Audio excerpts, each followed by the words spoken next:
हा जो बल्ब जो लागला आहे फ्रंट आणि हा जो रिअल बल्ब लागलेला आहे, तर यांचं जे ब्लिंकिंग आहे त्याच्यावरून आपल्याला सहज लक्षात येऊ शकते की याला कॉन्स्टंट DC सप्लाय नाही आहे.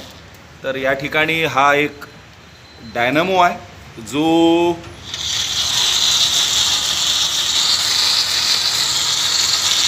या ठिकाणी मॅग्नेट फिरवतो. या डायनॅमोमध्ये मॅग्नेट आहे आणि जेव्हा मॅग्नेटिक फील्ड चेंजिंग राहतं तेव्हा त्याच्यामध्ये कॉईलमध्ये व्होल्टेज तयार होतं, ज्याला आपण इंडक्शन ऑफ EMF म्हणतो. एकदम साधा सोपा आहे फॅराडेज लॉ.